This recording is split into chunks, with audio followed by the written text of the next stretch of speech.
back to Explaining Westeros Series 1, Explaining the North. In today's episode of Explaining the North, we will break down in detail the Last Hearth, Karhold, and the Dreadfort, and what these castles could mean for the future. If you missed part 1, which was all about the Wolf's Den, House Manderley, and White Harbor, then I will link that for you up at the top. All you need to do is just click on the eye. The Last Hearth is the ancestral seat of House Umber. House Umber's coat of arms is different in the show than in the books. This is their coat of arms in the books, and this is their coat of arms on the show. They were once loyal bannermen to the Starks, and Umbermen have even married Stark women over time. The Last Hearth is the northernest castle in the north and sits near the end of the King's Road. The only castles more northern than the Last Hearth in all the Seven Kingdoms is the castles that are owned by the Night's Watch. The Last Hearth being so far north, they have had to deal with a lot of wildling raids over the years, and they really dislike wildlings. We're farther north than any of you fuckers. Wildlings come down, we always have to fight them first. I like fighting wildlings, been doing it all my life. When Robb Stark called his banners, House Umber answered the call. The Great John was one of Robb Stark's biggest supporters during the War of Five Kings. There sits the only king I mean to bend my knee to. The King of the North! The Great John kind of disappeared on the show and I guess kind of thought dead, but we know he is not dead. The Great John Umber actually was taken prisoner during the Red Wedding.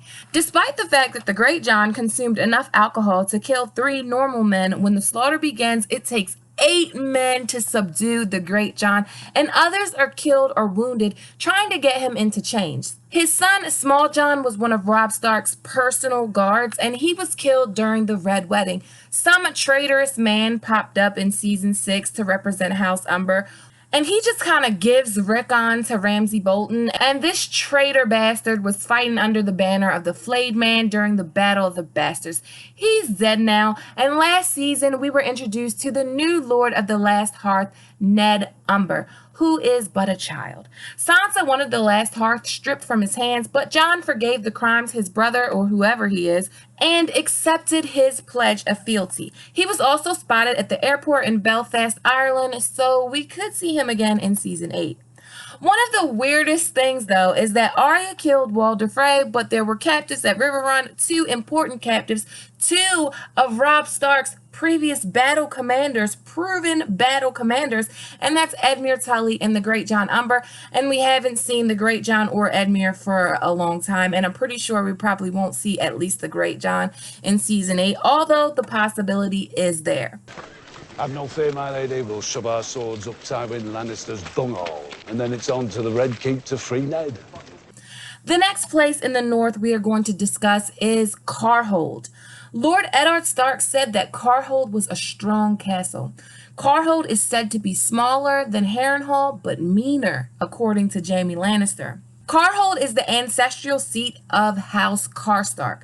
Their coat of arms is a white sunburst on a black field, and their words are the son of winter. The Karstarks are a cadet branch of Starks. They descend from Carlin Stark, about 700 years before Aegon's conquest.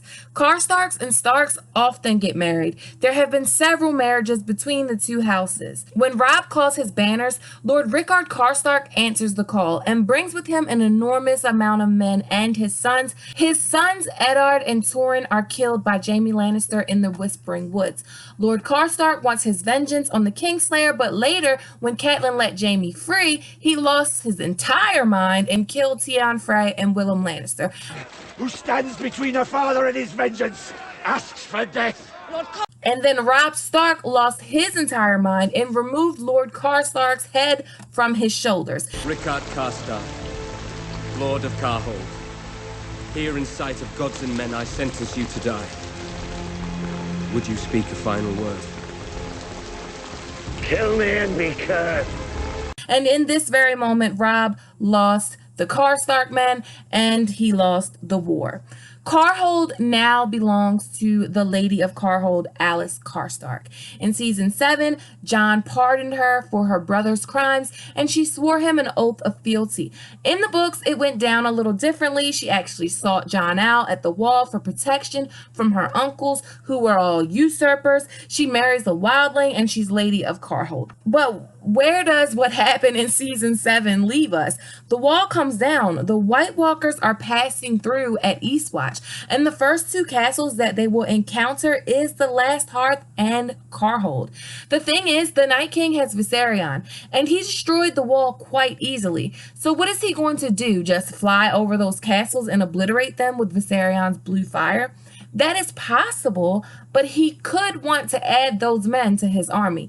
So he may not just nuke it. He may launch actual assaults on these castles with his army of whites. There could be a battle or two, small and not time consuming, because House Karstark and House Umber don't really have that many men. They lost huge numbers in the War of 5 Kings and then again during the Battle of the Bastards.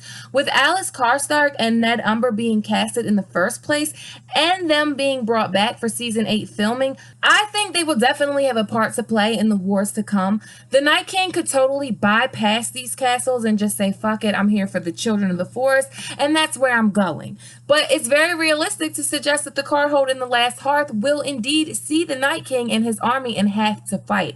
One thing I think is possible is, given the close proximity the wall has to the Last Hearth and the Karhold, is that they may have felt the wall fall. It was loud and massive and probably felt like an earthquake. It was probably like earth shattering.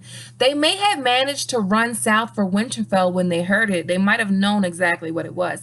Or if they couldn't make it to Winterfell, they might at least make it to the Dreadfort. Not that that would really help them that much if the White Walkers are coming.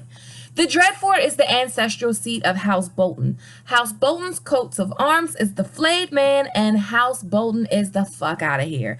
Right now, the Dreadfort technically belongs to Lady Sansa. Lady Sansa, welcome. One thing we know about the Dreadfort is that it's usually well provisioned for winter. It took Harlan Stark 2 years to starve out the Boltons when he laid siege to the Dreadfort. The Dreadfort has thick walls and massive towers, and rooms where Roose Bolton would hang the skins of his enemies. He will hang no skins now, though. I'm sorry, I'm full of Bolton loathing.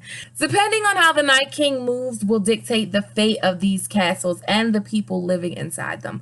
Sansa was preparing Winterfell with food and grain and supplies to withstand winter, and she thought that people might have to flee to Winterfell.